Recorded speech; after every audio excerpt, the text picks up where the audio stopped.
watching The Big Scope, India's first post-cable network, and welcome to yet another edition of the Startup Stars. And on the show today, I've got with me Ravi Madira, who's the co-founder of Scalend, which does e-commerce analytics. What does it mean? It sounds so cool right now on the camera. What does e-commerce analytics mean? What do you folks do? So first of all, really excited and happy to be here today at your studios. Thanks for the opportunity. Primarily, Scalend is into the business of helping small and medium e-commerce merchants increase their sales by bringing together all the data that hits their world into one place and provide actionable insights on top of it so that they exactly know where their house is on fire and they can fix it right then and there. So who are these small? So you've already set a category up. So these are not the, say, the Flipkarts or the Amazons of the world. That's so right. You're saying these are the tier 2, tier 3 market, the companies which cater to these two markets. Who are these folks that you cater to? Give us some examples if you can. Sure. So our target market, as I was saying, is mid-market merchants who generate revenues anywhere between $500,000 USD to about 20 million USD globally. They typically employ one or two people or an agency to figure out this whole conversion problem, and that's the market we are going after. And we are going after a global merchant base. Today, if you look at it, global e-commerce companies. You're going after global merchants. So not only in India, but you have a tier 3 player somewhere in parts of Europe, or you're going after them also. That is right. Absolutely. Absolutely. Right. And if you look at the number, it's about 30 million and growing year over year. So that's the global e-commerce merchant base. Of this, our target market is about 20 million merchants. So could you give some examples, like if you can throw some names if it's possible, like who are these e-commerce companies? Who are these tier 2 e-commerce companies that you go for? Sure. So these could be somebody like who started off selling on marketplace like eBays and Amazons of the world and Flipkarts of the world, and they've built a brand and a customer base, and then they start selling online on their own. They could be custom t-shirt sellers from Tripur, or they could be selling something out of China, right? Your latest mobile gadgets or right? Some so these are not necessarily e-commerce sites, if I can put it that way. Is that correct? If I can say no, that? they are e-commerce companies, right? So they sell online. Right. Okay. And they might have customers globally or within a region. So let's take the example of let's say Make My Trip. Make My Trip is a large company. Yeah, they absolutely fall under our category, but they have a customer base both in India and the US, and they do a lot of cross-border trade, and most of it is online. Companies like Craftsman or their marketplaces where they actually go and sell online. Or there is another company called I think Nature Basket, right? So these are all who sell online purely, and that is our target base. Okay, absolutely. So when you say, now these are two big terms. E-commerce itself is such a billion-dollar industry, and then look at analytics, another million-dollar industry in terms of number of companies who are coming up, including yours. Number of amount of research which comes up in analytics, and the kind of case studies that you see in analytics is incredible. What's happening with the use of data analytics? Having said that, so give me an example, give us the audience some examples in terms of, what do you mean by e-commerce analytics? Is it like, I've heard over the last 3-4 years in my reporting days, I've heard a lot about, a lot of the e-commerce giants have told me, they lose out a lot of money when customers, they select something, say a phone or a t-shirt or a shirt, and they go into the last stage of that entire process where they put everything on the cart, and after they put the items on the cart, they won't buy. They just keep it over there. So there's a lot of money is lost because of that. So is this one of the examples where you tell your client, this is what is happening? 80% of your clients are not buying anything, just putting it in the cart. So give us some of the examples. That's one excellent example that you picked on. So today, if you look at any merchant, right, be it e-commerce or not e-commerce, what they want to do is spend a lot of money on marketing to make sure people come on board. And once they're on board in their site or in the shop, they want to make sure that they purchase, and if they're repeating customers, they want to have them come back again. These are the three problems. Correct. Absolutely. So today, all e-commerce companies spend upward of 5% of their GMV on marketing. Yes, absolutely. But the cost of acquisition of customers has skyrocketing, right? And the problem for mid-market merchants is even huge. They shell a lot of money on digital marketing, on Facebook ads, on Google ads, on email marketing, but they still can't figure out where are the customers coming from and which marketing channel is effective. One of the primary questions these people ask is, right, hey, I spend 5 or 6% of my revenue on digital marketing. Which is the effective channel? They scratch their heads, they don't know what to do, right? That is the problem we are solving. Absolutely. Right? The second question is, hey, once they've come to my site, I expect if 100 people come, all at least 30 to 40% convert. But global conversion averages are between 1 to 4%. Absolutely. Very low. And if you take developing markets like India, the numbers are even lower. Which means, for whatever reason, customer is not converting and buying. Right? Yeah, I mean, so you do not exactly know how to define. You go to a tier 3 city in India. Is this my e-commerce customer? Is that Right. that person might go and see? It's like I remember this 30-year-old company in India which finally decided to go. I'll sell my shirts online. If you're smart enough, you'll understand what I'm talking about. But they realized, interesting to your point of that, they told me, people go and don't buy anything. They just browse through these. There's a huge contingent of people will browse through. Use social media and e-commerce as just browsing through. I want to buy a phone or a shirt, but then they'll go to a physical store and buy that. So that's a loss for them. So you've already spent so much on customer acquisition, but the end result is zero. You're getting nothing out of it. Absolutely. And that is a common problem across the globe, right? And this is where a solution like ours come in and say, hey, by the way, 100 people knocked your doors today.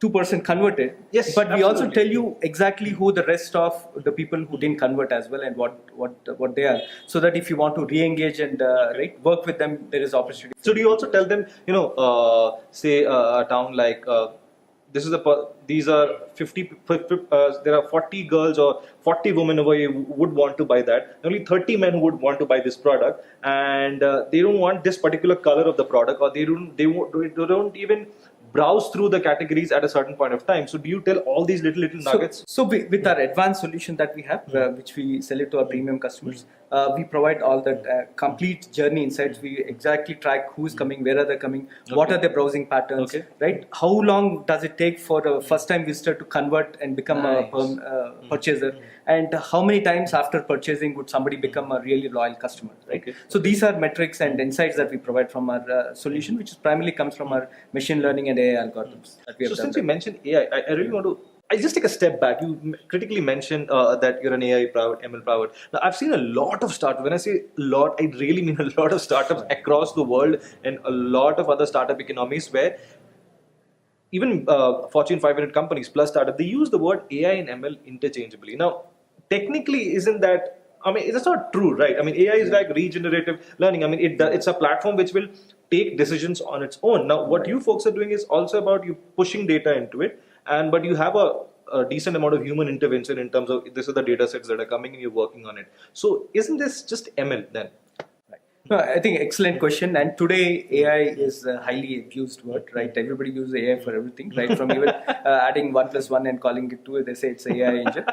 Unfortunate, but probably those are the times we are in. But that said, you don't need AI for all problems.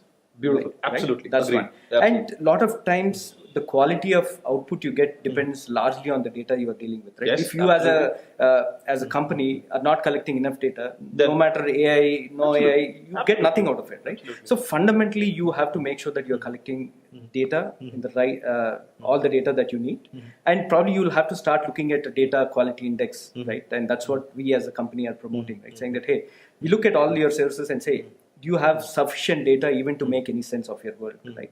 Are you 80% there? Are you 100% there? Are you 20% there? And so we recommend ways on helping them bridge that gap. So how do you do that? Because that again is an extremely critical step. I mean, since there are so many varieties of data sources now. I mean, there was a time, like in 5 years, the amount of data that is coming up, emanating out every second is increased. Like what? I don't know. I can't even go into the numbers. So then how do you put a line over there and decide? How does your platform put a line for your customers?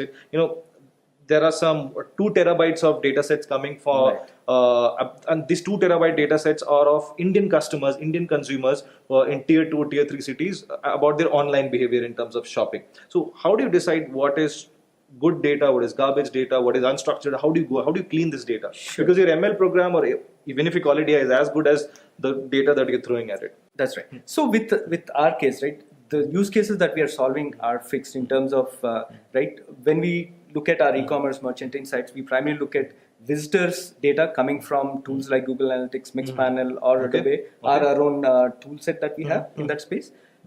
It could be payment data coming from payment gateways like the PayPals of the world, PayUs of the world, Stripes of the world. So that's the second stream of data, which is kind of fixed, formatted in a way. It is not simple to break it, but it has a structure to it. Then the third data source that we look at is primarily the shopping cart data, which has all the orders written, right? So these are primarily the three sets of data we look at. And what in our SaaS platform that we have built ready-built connectors using which a merchant can hook up in 5 minutes. They can be on board on our Insights platform, and where they give us permissions to pull all the data. And once we fetch the data, we slice and dice it. And there's a lot of curation that we do, as you rightly pointed out, right? A lot of this data, it's not easy to A, pull it together, B, finding the dots, which is where our custom model that we have developed based on. So this is a SaaS model that you have for your customers. So what would be the weirdest data set about Indian consumers you would have seen so far in terms of their e-commerce behavior? What does the average Indian consumer buy online or does online in terms of e-commerce? What's the weirdest couple of data sets that you remember, or like examples that you remember? So I think weirdest is an interesting word, right? So a lot of times the data quality is so bad, where you are expecting orders, there you'll see address and whatnot, right? So it's all kinds of garbage in there, right? And that is because we don't have proper tools, we don't have proper governance, and this chelta hai attitude, right? As long as it's manual, it's okay. But the moment you start automating, and you cannot take any step for granted, and where if you start doing that somewhere, what you get is mess. So what we have seen is a lot of data sets where you can't really use the data. Right? It's in a horrible state. Right? That's one. Second, what we have seen is lot of even name brands. I think you pointed out that you have name brands, the best in the world, who have been like 40, 50 years in our industry, in the Indian industry. But when they go online, the engagement with the users is limited, and it's very hard for them to buy those. I mean, get those customers on board. Right? Typically, people are today comfortable on going to Flipkarts, going to Amazons and buying. But if you have your own website, right? Let's say I'm a name brand apparel, right? The conversions there are horrible. Right? And that's a huge problem that industry is struggling with, right? Say, I'm pumping in a lot of money. I'm pumping 20,000, 15,000 rupees to acquire each customer, which is very high globally, right? And still, I don't see enough traction there, right? And a lot of it has to do with the nature of our country, right? So we today we are loosening up and trying to, comfortable buying on platforms like Amazon and Flipkart. Hopefully, right, another 5 years we'll be comfortable buying in other platforms as well. So one last thing before we wrap up this interview, you're also a part of a lot of incubator programs. In your experience, there's so many incubator programs that has come up in India and in the world in the last 3 years. Like every other day I see this Fortune 500 company, this is our incubator program, this is our accelerator program. Great, a lot of startups are getting help. So how has this incubator program, the couple of the incubator programs that you've been part of, has helped your organization? Quickly help us understand, summarize this. So I think there's been phenomenal support today in the ecosystem today, right? We have been lucky to be part of a Singaporean incubator, which helped us refine our go-to-market strategy and even position the product, right? So we started off as technologists with some understanding of business. These incubators helped us define and refine the go-to-market strategy, right? Second thing, they helped us do better presentation, right? Saying that, hey, when I have to go to investors, right, what is it that they're looking for, right? Which is something that is lacking, and when you as a technologist go forward, you have no clue of what is happening. Right? So the incubators that we are lucky to be part of, Startup Bootcamp, NetApp Accelerator, and now with PayPal Incubator, all of them have helped us mature as a startup and go to the next phase where you are actually doing a business, not a startup anymore. And that's where I see the support in the ecosystem. Absolutely. Lovely. Thank you so much for helping us understand what are you doing with e-commerce analytics in India and what are the weird things Indian consumers do online in terms of buying or not buying, whether it's apparel, phone or anything. It's been a pleasure talking to you. Thank you so much. Thank you for the opportunity. All the best.